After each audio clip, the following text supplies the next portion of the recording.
guys, ako ay magluluto na ng manok, tinolang manok. Yan, nilagyan ko na ng patis, paminta, tinalo-halo na siya.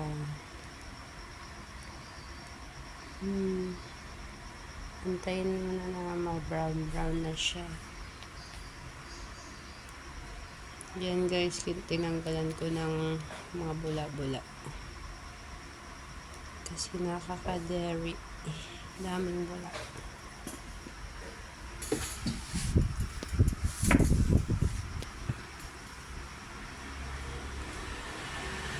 Tapos tuloy lang yung halo ko dyan hanggang sa malambot yung baboy, magpakulo.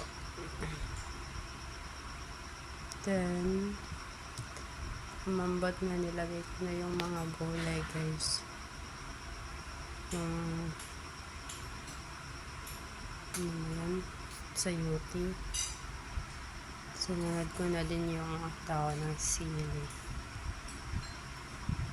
Wow, sarap ng sabaw nito guys, tinolang manok.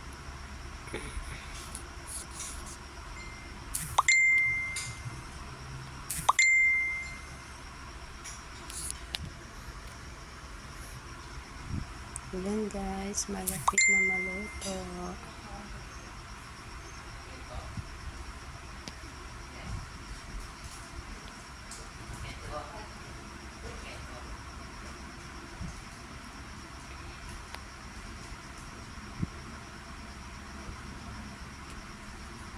Yan guys, pinakulo ko muna ng saglit para yan na siya. Let's eat na guys.